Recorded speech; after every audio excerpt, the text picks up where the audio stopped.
Well, you'll have to watch. It's an easy question. The answer is yes, but you'll have to watch.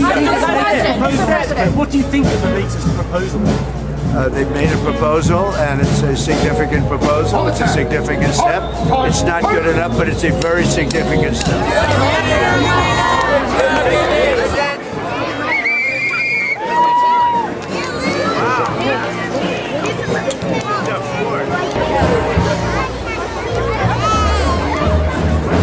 What do you say to Americans who are not a fan of the war? They're foolish, because the war is about one thing. Iran cannot have a nuclear weapon. Had we not broken the Barack Hussein Obama agreement, you know what I'm talking about, the Iran nuclear deal. This is years ago, my first term. You would have had a total, Israel would have been gone, extinguished. Israel would have been wiped off the face of the earth, and the entire Middle East would have been, at a minimum, in big trouble. But I did it, and I hate to do it, but we're obliterating, and they just don't want to say uncle. They don't want to cry, as the expression goes, uncle, but they will.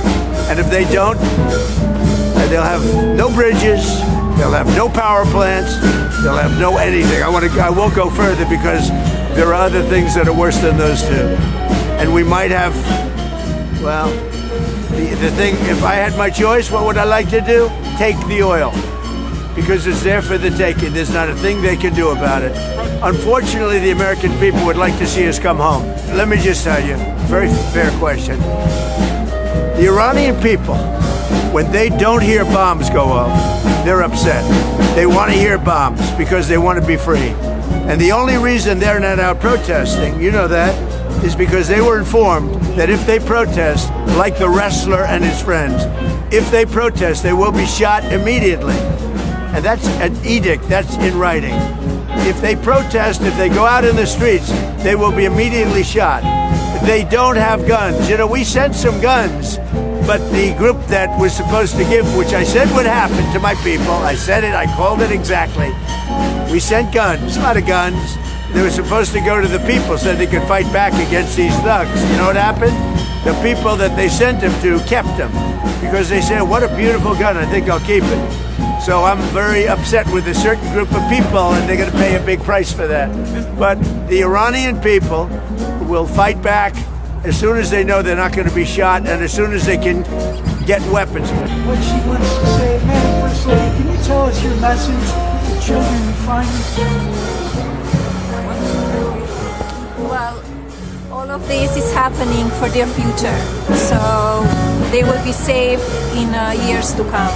Stopping you from ending the war. Well, it could end very quickly, the war, if they do what they have to do. They have to do certain things. They know that. They've been negotiating, I think, in good faith.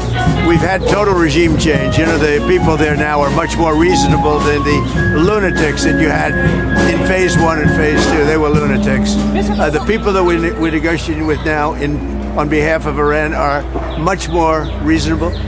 You can call it what you want, but I call it regime change, and I think most people are giving us credit for that.